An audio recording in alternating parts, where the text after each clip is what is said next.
नमस्कार, स्वागत है आपका जी बिजनेस में। मैं हूं दीपक डोभाल और आप देख रहे हैं आपकी खबर आपका फायदा। सरकारी हॉस्पिटल्स और छोटे हेल्थ सेंटर्स में इलाज कराने वालों के लिए एक राहत की खबर है। आईसीएमआर ने एक ड्राफ्ट गाइडलाइंस तैयार की हैं जिसमें सुझाव दिया है कि देश के गांव शहरों के अलग अलग लेवल के जो हेल्थ सेंटर्स हैं उनमें डेंगू, शुगर से लेकर एक्सरे, ईसीजी जैसे बुनियादी टेस्ट होने चाहिए और बड़े अस्पतालों में तो सीटी स्कैन, एमआरआई की सुविधाएं भी अनिवार्य होनी चाहिए। आज हम आईसीएमआर की इसी गाइडलाइंस का विश्लेषण करेंगे, समझेंगे कि जांच की सुविधा गांव-गांव पहुंचने से देश का स्वास्थ्य कितना अच्छा होगा, इससे क्या कुछ फ़ायदा मिलेगा और क्या कुछ चुनौतियां अभी अगर इसको इम्प्लीमेंट किया जाता है। अभी तो ये गाइडलाइंस वो भी ड्राफ्ट है, अभी स्टेक होल्डर्स के लिए रखी गई हैं, बट अगर इम्प्लीमेंट होती हैं तो क्या कुछ इसमें होगा, विस्तार से चर्चा करेंगे खास मेहमानों के साथ। पहले ये रिपोर्ट देखिए।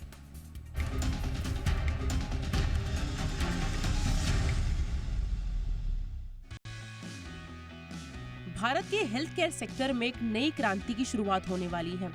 Indian council for medical research यानी आईसीएमआर ने एक ड्राफ्ट गाइडलाइन तैयार की है जो देश भर में हेल्थ सर्विसेज को मजबूत बनाने में गेम चेंजर साबित होगा। इस प्लान का नाम है NEDL यानी नेशनल एसेंशियल डायग्नोस्टिक्स लिस्ट, जिसका फोकस ये सुनिश्चित करना होगा कि सरकारी हेल्थ सेंटर्स पर बेसिक डायग्नोस्टिक सर्विसेज की मिनिमम अवेलेबिलिटी हो। इसका मेन ऑब्जेक्टिव है रूरल और अर्बन एरिया के बीच हेल्थ फैसिलिटीज के गैप को कम करना और हर सिटीजन को टाइमली और एक्यूरेट ट्रीटमेंट प्रोवाइड करना। NEDL यानी नेशनल एसेंशियल डायग्नोस्टिक लिस्ट का मसौदा सार्वजनिक प्रतिक्रिया के लिए जारी किया गया है। इसमें ये बताया गया है कि अलग अलग स्तर के स्वास्थ्य केंद्रों में कम से कम कौन से परीक्षण उपलब्ध होने चाहिए। गाँव में संचालित स्वास्थ्य केंद्रों में कम से कम 9 आवश्यक जांच सेवाएं उपलब्ध होनी चाहिए। इनमें शामिल हैं diabetes, malaria, TB, HIV, syphilis. गांव के स्वास्थ्य केंद्र के अलावा आयुष्मान आरोग्य मंदिरों में इन बुनियादी जांचों के साथ साथ हेपेटाइटिस B का परीक्षण भी उपलब्ध होना चाहिए। प्राथमिक स्वास्थ्य केंद्रों में सामान्य बीमारियों के लिए और जरूरी जांच सेवाएं उपलब्ध कराने पर जोर दिया गया है। इन केंद्रों में अनिवार्य रूप से होने वाली जांचें हैं डेंगू, जापानी इंसेफेलाइटिस, स्क्रब टाइफस। इसके अलावा एक्सरे और ECG मशीनें भी होनी चाहिए ताकि गंभीर मामलों में प्राथमिक स्तर पर ही अच्छा इलाज किया जा सके। यही नहीं, जिला स्तरीय स्वास्थ्य सुविधाओं को भी और उन्नत बनाया जाएगा। इन केंद्रों में अनिवार्य रूप से उपलब्ध कराए जाने वाले उपकरण और जांच सेवाएं होंगी, जिसमें CT scan, MRI, mammography, echocardiography शामिल है। स्वास्थ्य विशेषज्ञों का मानना है कि ये गाइडलाइन समय की मांग है। ग्रामीण इलाकों में बुनियादी जांच सुविधाओं की कमी के कारण मरीजों को शहर के बड़े केंद्रों का रुख करना पड़ता है। इससे न केवल इलाज में देरी होती है, बल्कि कई बार गंभीर बीमारियों का समय पर इलाज न मिलने से मरीज की जान पर भी बन जाती है। विशेषज्ञों का कहना है कि NEDL जैसे कदम से ग्रामीण स्वास्थ्य सेवाओं का ढांचा मजबूत होगा, साथ ही जांच सेवाओं में समानता का सपना साकार होगा। समय पर जांच और इलाज मिलने से मरीज की जान बचाना आसान होगा। अगर सरकार आईसीएमआर की ड्राफ्ट गाइडलाइन को लागू करती है तो ये भारत को एक स्वस्थ और सशक्त राष्ट्र बनाने की दिशा में बड़ा कदम होगा। इससे न केवल मरीजों का विश्वास बढ़ेगा, बल्कि वैश्विक स्वास्थ्य रैंकिंग में भी भारत की स्थिति बेहतर होगी। ब्यूरो रिपोर्ट, जी मीडिया। खास मेहमान इस वक्त मेरे साथ जुड़ चुके हैं। डॉक्टर गिरधर ज्ञानी हमारे साथ जुड़ चुके हैं, DG हैं AHPI के। बहुत बहुत स्वागत है डॉक्टर ज्ञानी आपका हमारे शो पे। हमारे साथ हैं डॉक्टर जयेश लेले, पूर्व सेक्रेटरी जनरल हैं इंडियन मेडिकल एसोसिएशन के। डॉक्टर लेले, गुड इवनिंग सर, बहुत बहुत स्वागत है आपका। डॉक्टर ज्ञानी सर, चर्चा की शुरुआत आपसे ही करेंगे। कितना इम्पॉर्टेंट लगता है सर ये जो प्रपोज किया है आईसीएमआर ने, revise national essential diagnostics list यानी कि NEDL को, डायग्नोस्टिक एक्सेस के लिए पॉइंट ऑफ व्यू से देश में ये कितनी इंपॉर्टेंट होंगी सर? देखिए, ये आईसीएमआर ने 2019 में पहली लिस्ट जारी की थी। जहाँ तक हमारी जानकारी है वो भी लिस्ट पूरी तरह से हम इम्प्लीमेंट नहीं कर पाए हैं। लेकिन ये जो नई लिस्ट अभी निकाली है ये बहुत इम्पोर्टेंट है, बहुत ही सोच समझ के बनाई गई है।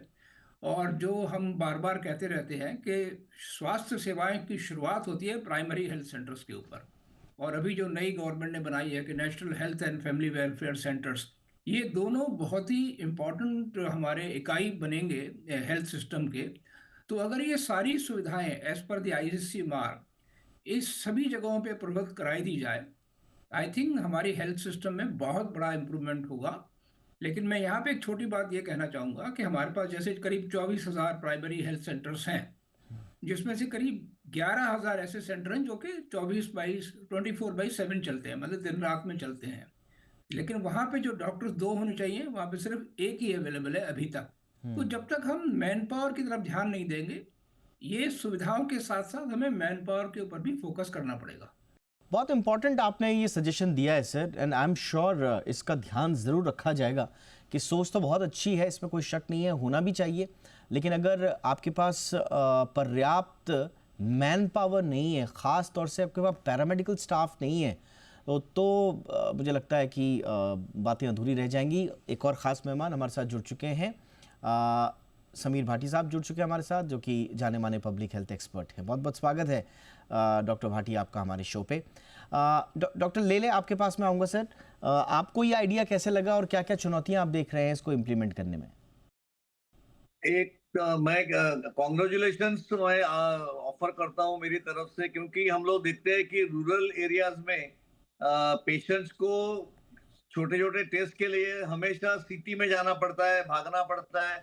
और जहां तक इन्होंने आज एक प्रिंसिपल लगाया है कि भाई डिटेक्शन अर्ली होना चाहिए, और एट द सेम टाइम जिससे जितना अर्ली डिटेक्शन होगा उतना अर्ली उसका ट्रीटमेंट और इलाज भी कर सकेंगे। क्योंकि आज के तारीख में हम लोग जैसे डिजिटल हेल्थ मिशन की बात कर रहे हैं, हम लोग आज एक ट्रांसमिशन फास्ट फॉलो कर रहे हैं। तो ये जो 3 टाइप की जो हेल्थ सेंटर बताई गई है, उसमें वो टाइप में जो उन्होंने डिस्क्राइब किया, वैसे डायग्नोस्टिक्स टेस्ट अवेलेबल करना ये बहुत बड़ी बात है, और it's a very very important and welcome move.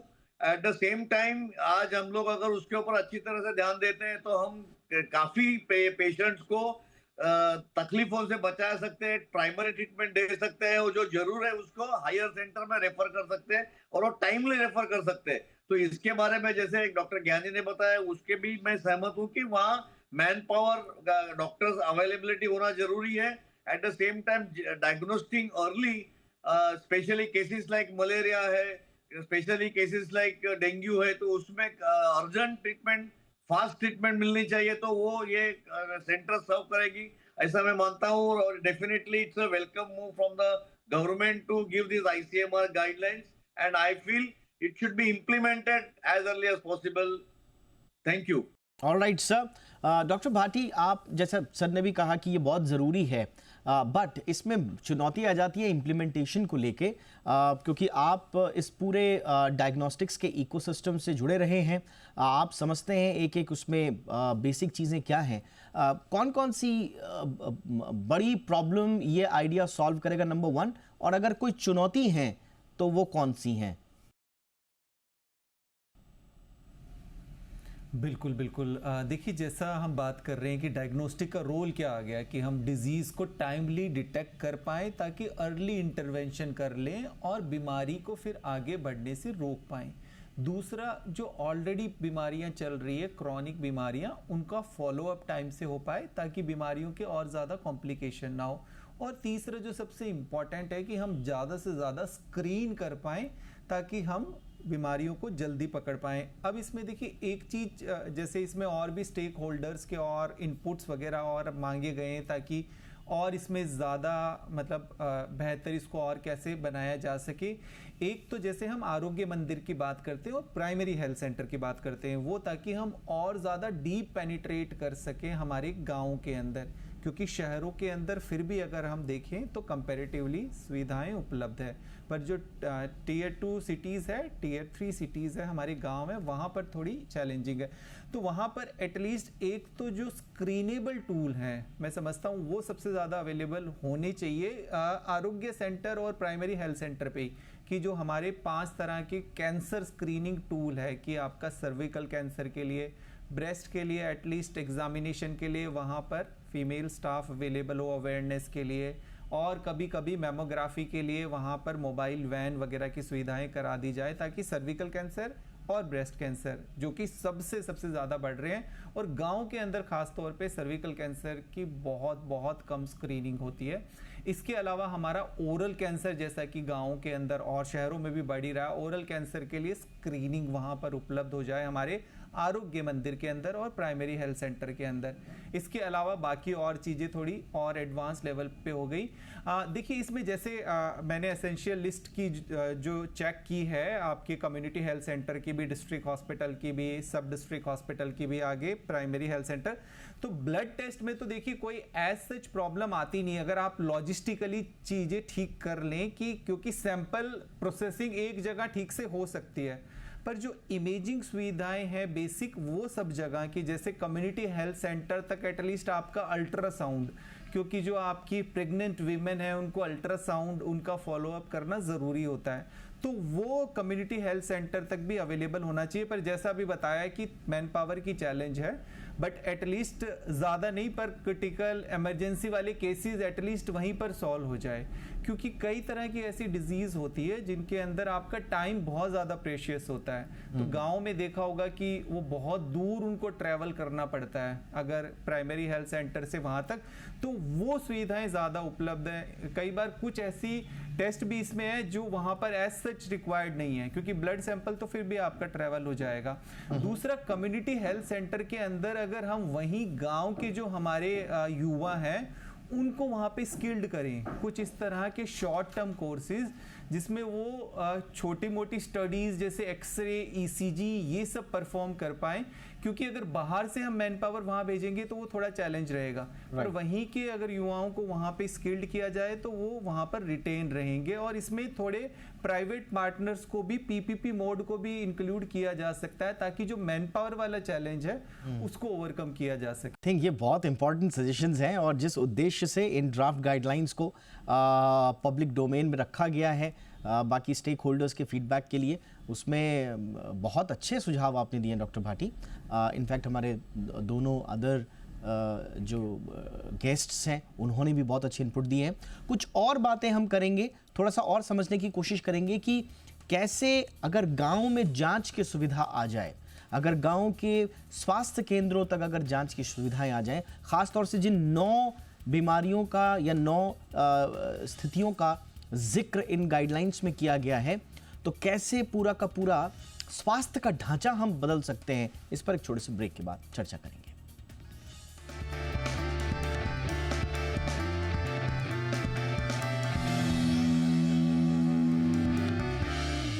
Break के बाद आपका स्वागत है। चर्चा को आगे बढ़ाते हैं। डॉक्टर ज्ञानी, आपके पास आना चाहेंगे सर। जो एक इम्पॉर्टेंट बात जो आई है वो है मैन पावर के सप्लाई को लेकर, और उसमें डॉक्टर भाटी ने एक अच्छा सुझाव दिया कि आप लोकल यूथ को ट्रेन करके वहीं उनको आप रोजगार से भी जोड़ सकते हैं। ये आइडिया आपको किस तरह से लगा, और मैन पावर शॉर्टेज पर जिसमें आप पे भी फोकस कर रहे हैं उसका समाधान कैसे निकलेगा? देखिए, ऐसा है, हमारे ना हेल्थ केयर बहुत रेगुलेटेड है। मतलब हम जो मैन पावर जिसको हम ट्रेन करने की बात कर रहे हैं, अलाइड हेल्थ केयर वर्कफोर्स हुआ, they have to be qualified through the let's say health sector skill council, क्योंकि उसके बिना हम उनको यूज नहीं कर सकते हैं। लेकिन ये किया जा सकता है, बहुत अच्छी तरह से किया जा सकता है अगर इसके ऊपर एम्फेसिस आ जाए तो। दूसरी बात, जहां तक डॉक्टर्स की सवाल है, शॉर्टेज तो है ही, लेकिन मैं आपको एक डेटा दे रहा हूँ। कम्युनिटी हेल्थ सेंटर जो कि हमारे 30 to 50 बेडेड अच्छे हॉस्पिटल माने जाते हैं, सेकेंडरी लेवल के हॉस्पिटल होते हैं गवर्नमेंट के, करीब 6000 है हमारी कंट्री में। उसमें लोकसभा में हमें बताया गया था कि करीब 82% जो हमारे स्पेशलिस्ट हैं, general physician, general surgeon, obs-gynae, और ये जो है वहाँ पे पेडियाट्रिक डॉक्टर, इनकी शॉर्टेज करीब 80% चल रही है। तो सवाल ये आ रहा है कि जैसे ही हमें डायग्नोस्टिक में पता पड़ा प्रॉब्लम प्राइमरी हेल्थ सेंटर में, हम उसको रेफर करेंगे कम्युनिटी हेल्थ सेंटर में, वहाँ मालूम पड़ेगा कि स्पेशलिस्ट नहीं है, उसके बाद उसको फिर से मरीज को वहाँ से ले जाकर डिस्ट्रिक्ट हॉस्पिटल ले जाना पड़ेगा जहाँ पे कि डॉक्टर लकीली अवेलेबल है। तो ये जो लॉस है, टाइम, लॉस ऑफ टाइम होगा from PSC to CSC and to the district hospital, ये कभी कभी बहुत खतरनाक हो सकता है। जैसे स्ट्रोक है फॉर एग्जाम्पल, स्ट्रोक में क्या है, हमें मालूम है कि हमें 4.5 घंटे के अंदर हमें उसको क्लॉट को डिसॉल्व करना है। अब ये स्ट्रोक के लिए सीटी की जो रिक्वायरमेंट है, हम इसको सजेशन दे भी रहे हैं आईसीएमआर को, जो उन्होंने कहा कि सीटी जो है डिस्ट्रिक्ट हॉस्पिटल में होनी चाहिए। हमारी तरफ से ये रिकमेंडेशन जाएगी कि सीटी जो है इवन कुछ सिलेक्टेड प्राइमरी हेल्थ सेंटर पे भी होनी चाहिए, क्योंकि स्ट्रोक बहुत ही एक भयावह बीमारी है जिसके जो है मरीज अपाहिज हो जाता है पूरी लाइफ के थ्रू। एक और पॉइंट मैं आपको बताऊंगा कि गवर्नमेंट ने अभी एक मुहिम चलाई है प्रधानमंत्री के अंडर में कि ट्यूबरक्लोसिस 25 दिसंबर तक हमें एलिमिनेट करनी है ना। ये एक बहुत बड़ा एक चैलेंज है सबके लिए, हमारे लिए, जिसमें प्राइवेट सेक्टर को भी जोड़ा जा रहा है। तो ट्यूबरक्लोसिस का जो टेस्ट है वो बहुत ही एग्रेसिवली हमें करना पड़ेगा। एंड फाइनल चीज जो मैं आपको बताऊंगा कि हमने एक सुझाव ये भी दिया था कि कुछ प्राइमरी हेल्थ सेंटर्स आप प्राइवेट सेक्टर को दे दीजिए, मतलब फैसिलिटी आपकी है गवर्नमेंट की, और मान लीजिए 4 प्राइमरी हेल्थ सेंटर हैं एक जगह, एक उसमें या 2 जो हैं वो प्राइवेट सेक्टर को सौंप दिए जाए, वो अपने उस हिसाब से चला सकते हैं, तो मैन पावर यहाँ पे कुछ ना कुछ कम हो जाएगी। सिमिलरली कम्युनिटी हेल्थ सेंटर में अगर एक प्राइवेट अच्छा हॉस्पिटल लेवल 2 का है, मान लीजिए या टियर 2 में चल रहा है, वो अपने स्पेशलिस्ट उस सीएससी में भेज सकता है टर्न बाय टर्न, और उससे पे हमारी जो सीएससी इस समय ऑलमोस्ट नॉन फंक्शनल चल रही हैं, वो हमारी कमी पूरी हो सकती है। लेकिन चैलेंज ये आता है गवर्नमेंट की तरफ से, कई बार ये कहा जाता है कि ठीक है स्टाफ हमारा ये है, पार्टली आप अपना ले आइए। ये नहीं चलेगा। जो भी गवर्नमेंट के स्टाफ हैं वो आप ट्रांसफर करके कम्युनिटी हेल्थ सेंटर में और में भेजिए, और 1 या 2 कम्युनिटी हेल्थ सेंटर टोटली आप प्राइवेट को सुपुर्द कर दीजिए। Right. इस तरह से ये काम हो सकता है। ये भी एक बहुत ही इनोवेटिव आइडिया आपने दिया सर, कि आप हेल्थ सिस्टम में भी आप पब्लिक प्राइवेट मोड में आप काम करें, पीपीपी मोड पे काम करें। तो दिस इज आल्सो ये डॉक्टर लेले, इस पे आपके इनपुट्स क्या हैं सर? अगर हम प्राइवेट कंपनीज को भी इसमें समाहित कर ले, खास तौर से जो गांवों के जो सामुदायिक केंद्र हैं, स्वास्थ्य केंद्र हैं, वहां पर, तो क्या बात बनेगी सर? या डेफिनेटली इसमें आगे जाके विचार हो सकता है, क्योंकि हमने स्पेशली मैं जहाँ तक आईएमए का इंफॉर्मेशन दे दूं, we have work with government. जैसे टीबी का एनटीबी में है, पहले टीबी का भी इसका हम लोग ने पब्लिक प्राइवेट पार्टनरशिप में काम किया है। पहले एड्स में भी पहले काम किया है। तो काफी जो मेडिकल एसोसिएशन है उनको भी कंसिडर कर सकते हैं, क्योंकि उनकी जगह जगह पे छोटी छोटी ब्रांचेस है और वहाँ काफी जगह पे डॉक्टर्स है, और उनको थोड़ा थोड़ा टाइम पार्ट टाइम में दे सकते हैं। जो ये शॉर्टेज जो दिख रहा है प्राइमरी हेल्थ सेंटर में, क्योंकि हमारी काफी ब्रांचेस है जो रूरल एरियाज में है, छोटी ब्रांचेस में है, वहाँ डॉक्टर्स है अवेलेबल है, तो उनको थोड़ा सा इन्वॉल्व कर सकते हैं। And then they can involve local जो मेडिकल प्रैक्टिशनर्स है, आरएमपीज है, जो ट्रेंड है, जो स्किल्ड है। जैसे आपने बताया कि स्किल्ड डॉक्टर होना जरूरी है, तो वो हिसाब से और अच्छी तरह से उनका एक इन्वेंटरी तैयार करे कि ये केसेस में हमको यहाँ से कहाँ जाना है, डायरेक्टली जाना है डिस्ट्रिक्ट सेंटर या मंदिर में जाना है, क्योंकि वो जो जहाँ शिफ्ट करना है या ट्रांसफर करना है, जिसमें देरी की विलंब नहीं हो, उसका अगर इन्वेंटरी हम कर सकते हैं तो इजीली वो पेशेंट को हम लोग को जास्ती फायदा कर सकेंगे। और जो स्पेशली जो सीजरियन है या ऐसे केसेस में जो मृत्यु की संख्या बढ़ती है डेंगू में स्पेशली, उसमें वो हम लोग टाल सकते हैं और उसका अच्छी तरह से हम लोग उसका फायदा करवा सकते हैं। तो ये पॉसिबल है, और definitely some medical associations will come forward to join government in this participation. All right sir. Doctor Bhati, इसमें और कुछ ऐसी बातें जो फाइनल जो रिवाइज्ड जो गाइडलाइंस बनेगी उनके लिए आप कुछ जोड़ना चाहें? बिल्कुल बिल्कुल। देखिए, जो हम आज बात कर रहे हैं एसेंशियल डायग्नोस्टिक लिस्ट की, और इसके अंदर जिस तरह के और इनपुट्स दिए जा रहे हैं, अभी डॉक्टर ज्ञानी ने बताया, डॉक्टर लेन ने बताया, इसमें सर एक चीज़ ये कर सकते हैं अभी हमारा, जैसे हम अभी बात की जा रही थी कि डॉक्टर्स की खास तौर पे जो रिपोर्ट करते हैं डॉक्टर, तो उसके लिए तो सीटी स्कैन, एमआरआई वगैरह ये तो टेली रेडियोलॉजी के थ्रू आजकल हो जाता है इजीली, कि आपका रेडियोलॉजिस्ट एक मेडिकल कॉलेज में है तो आपके बाकी सेंटर वहाँ से कनेक्टेड रहेंगे ताकि रेडियोलॉजिस्ट उनकी रिपोर्टिंग कर सके। और जैसे डॉक्टर ज्ञानी ने बताया कि आपका कम्युनिटी हेल्थ सेंटर में ही सीटी स्कैन लगाया जा सकता है, तो रिपोर्ट उसकी वहाँ से आपका पर्पस सॉल्व हो जाएगा। इसके अलावा अगर हम देखें तो काफ़ी सारे ऐसे टेस्ट होते हैं, पॉइंट ऑफ केयर टेस्ट होते हैं, रैपिड टेस्ट होते हैं, उनको ज़्यादा से ज़्यादा इस्तेमाल किया जाए। जैसे कई पर्टिकुलर हमने ग्रामीण क्षेत्र के अंदर देखा है कि वहाँ पर हेपेटाइटिस बी कई लोगों को होता है कई कारणों की वजह से, कि वो वहाँ पर जाते हैं जहाँ पर शेविंग वगैरह कराने तो वो ठीक से रेजर का इस्तेमाल नहीं कर रहे, या एक ही निडल का इस्तेमाल वहाँ बार बार किया जा रहा है कहीं पर, तो हेपेटाइटिस सी के केसेस काफ़ी, तो वहाँ पर स्क्रीनिंग होनी चाहिए ऐसी बेल्ट के अंदर। तो इसके लिए रैपिड टेस्ट वगैरह उपलब्ध है, तो हमें पॉइंट ऑफ केयर वाले टेस्ट का मतलब सही टेस्ट सही जगह पर इस्तेमाल किया जाए तो उसका ज़्यादा बेनिफिट है। तो इसके लिए हमारी जो आशा वर्कर्स हैं, हमारे जो कम्युनिटी हेल्थ ऑफिसर्स अभी बनाए गए हैं, उनको और ज़्यादा रोबस्ट और स्ट्रॉन्ग ट्रेनिंग देने की ज़रूरत है। और एक इससे ज़्यादा ज़रूरी है, जैसे अभी ICMR का डेटा भी आया था कि हमारे जो ग्रामीण क्षेत्र है वहाँ पर प्री डायबिटिक ज़्यादा है, प्री हाइपरटेंसिव ज़्यादा है, क्योंकि हम कम्युनिकेबल डिजीज़ की बात कर रहे हैं, इन्फेक्शियस डिजीज़, ट्यूबरक्लोसिस वगैरह, इनकी संख्या तो भारत में है, पर इसके अलावा हमारी जो नॉन कम्युनिकेबल है उनकी भी संख्या बहुत ज़्यादा है। तो उसकी जो टेस्टिंग है, उसकी जो स्क्रीनिंग है, वो सभी आरोग्य मंदिर, वो सभी आपके प्राइमरी हेल्थ सेंटर और वो हमारे कम्युनिटी हेल्थ ऑफिसर, हमारे आशा वर्कर्स, क्योंकि इसके लिए डिजिटल डिवाइस से एटलीस्ट वो स्क्रीन कर लें, फर्दर उसके कंफर्मेटरी टेस्ट आकर वो कम्युनिटी हेल्थ सेंटर में करा ले, पर ये स्क्रीन तो एटलीस्ट गांव में जाकर मोबाइल वैन ले जाकर, ताकि हम जो हमारा बर्डन बढ़ता जा रहा है अभी बीमारियों का, जो कि जीवन शैली से संबंधित बीमारियां और जो कि गांव में भी अब काफ़ी ज़्यादा बढ़ रही है, उनको हम समय रहते हुए प्रिवेंट कर सके और बाकी फर्दर उनमें इंटरवेंशन किया जा सके। एब्सोल्युटली, आपने बिल्कुल सही कहा। जो कम्युनिकेबल डिजीजेज हैं उनके लिए तो हमारे पास नेशनल प्लान भी हैं और उनके एक्शंस भी हैं, और ख़ास तौर से हमारे पास पर्टिकुलर टारगेटेड कुछ एक्शंस हैं, बट NCDs को लेकर एज सच इतना कोई वृहद कार्यक्रम हो, और उसमें भी जो हाइपरटेंसिव हैं या प्री डायबिटिक लोग जो, और ख़ास तौर से गाँव में सामुदायिक केंद्रों के इर्द गिर्द जो लोग हैं, अगर उनकी जाँच वक्त पर हो जाए तो आगे चलकर जो बीमारियों का बोझ है, जो डिजीज़ बर्डन जिसे कहा जाता है, उसे थामने में काफ़ी मदद मिलेगी। बट देखते हैं जब final national essential diagnostics list आएगी तो उसमें कौन कौन सी चीज़ें समाहित होती हैं। थैंक यू सो मच आप सभी का वक्त निकालने के लिए। डॉक्टर गिरधर ज्ञानी, thank you so much sir, बहुत इंपॉर्टेंट इनपुट्स आपने दिए। डॉक्टर जयेश लेले, थैंक यू सर आपके इनपुट्स के लिए। और doctor Sameer Bhati, thank you so much, आपने भी बहुत इंपॉर्टेंट इंसाइट्स दी हैं आज की चर्चा में। बहुत बहुत शुक्रिया तीनों का। आपकी खबर आपका फ़ायदा में इतना ही, इजाज़त दीजिए, नमस्कार।